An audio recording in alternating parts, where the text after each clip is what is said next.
بھائیوں مرنا ہے، اللہ کے سامنے پیشی ہے، جہنم ہے، جنت ہے، جہنم کتنی خوفناک ہے کہ نبی کریم صلی اللہ علیہ وسلم فجر کے بعد 7 مرتبہ، مغرب کے بعد 7 مرتبہ روزانہ اللہ سے دعا کرتے تھے. کیا؟ اللہم اجرنی من النار، اے اللہ مجھے جہنم سے بچانا. 7 مرتبہ ہمارے نبی فجر کے بعد یہ دعا پڑھ رہے ہیں اور 7 مرتبہ مغرب کے بعد دعا پڑھ رہے ہیں. حضور اکرم صلی اللہ علیہ وسلم دعا کر رہے ہیں اللہم اجرنی من النار، اے اللہ دوزخ سے بچانا، اے اللہ دوزخ سے بچانا، اے اللہ دوزخ سے بچانا. التحیات میں بھی یہ دعا کر رہے ہیں اے اللہ دوزخ سے بچانا. التحیات میں فجر کی سنت اور فرض کے درمیان بھی یہ دعا کر رہے ہیں اے اللہ دوزخ سے بچانا. اور پتہ نہیں کتنی دفعہ یہ دعا کر رہے ہیں. حدیث میں آتا ہے ہمارے نبی جب معراج کے لیے تشریف لے گئے، جب معراج کے لیے آپ تشریف لے گئے تو آپ نے ایک فرشتے کو دیکھا کہ مسلسل رو رہا ہے، مسلسل رو رہا ہے، مسلسل رو رہا ہے، مسلسل رو رہا ہے. آپ آگے چلے گئے. جب واپس آئے تب بھی دیکھا وہ فرشتہ رو رہا ہے.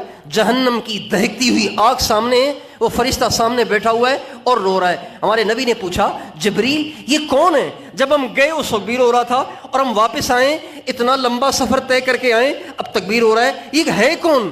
تو حضرت جبریل کہنے لگے یا رسول اللہ یہ اللہ کا ایک فرشتہ ہے جس کا نام میکائیل ہے، جب سے جہنم بنی ہے جہنم کو دیکھ دیکھ کے رو رہا ہے. حالانکہ فرشتے نے جہنم میں نہیں جانا، جہنم انسانوں کے لیے ہے. فاتقوا النار، دوزخ سے بچو. وقودها الناس والحجارہ، اس کا ایندھن لکڑیاں نہیں ہیں، اس کا ایندھن انسان ہے. انسانوں کو اس میں ڈال کے اس کو بھڑکایا جائے گا. اس کے انگارے، اس کے سانپ، اس کے بچھو، اس کی زنجیریں، اس کے شعلے، اس کی چنگاریاں. حدیث میں آتا ہے ایک چنگاری تو چھوٹی سی ہوتی ہے نا، انگارہ بہت بڑا ہوتا ہے، چنگاری چھوٹی سی ہوتی ہے. ایک چنگاری اگر زمین میں ڈال دی جائے تو 7 زمینیں بھسم ہو جائیں. کیا بنے گا اگر بغیر تیاری کیے مر گئے، بغیر تیاری کیے روح پرواز ہو گئی، بغیر تیاری کیے قبر میں چلے گئے، کیا بنے گا؟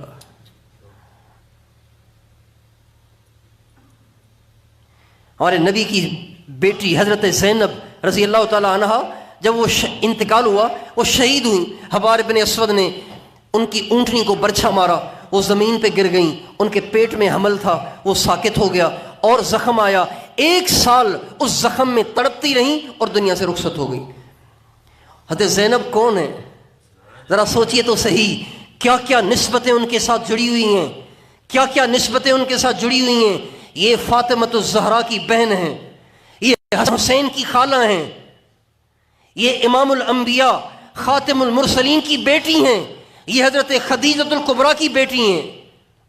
کیا کیا نسبتیں لگی ہوئی ہیں. لیکن جب دنیا سے چلی گئیں ہمارے نبی نے ان کو قبر میں اتارا اور قبر میں اتارنے کے بعد آپ کچھ دیر وہاں بیٹھ گئے اور پتہ نہیں کیا پڑھتے رہے. کافی دیر کے بعد آپ اٹھے، آپ مسکرا رہے تھے. آپ سے صحابہ نے پوچھا یا رسول اللہ جب آپ قبر میں بیٹی کو اتار رہے تھے آپ پریشان تھے، اب جب آپ اٹھے ہیں تو آپ خوش ہیں؟ آپ نے فرمایا مجھے ڈر تھا کہ میری بیٹی زینب پہ سختی نہ ہو، میں نے اللہ سے دعا کی، اللہ نے میری بیٹی کے لیے آسانی کر دی.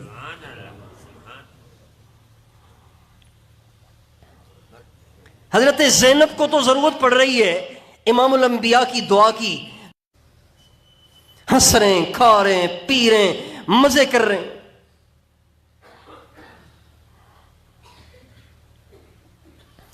جینے والوں کو دیکھ کر ایسے لگتا ہے جیسے ان جینے والوں نے اللہ پاک سے کوئی وارنٹی کارڈ لیا ہوا ہے کہ انہوں نے مرنا ہی نہیں ہے.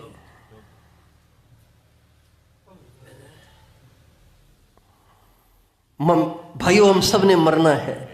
ہم سب کے لیے آخرت کے وہ سارے مراحل ہیں جن آخرت کے مراحل کو یاد کر کے صحابہ تڑپ جاتے تھے، چیخ اٹھتے تھے، روتے تھے.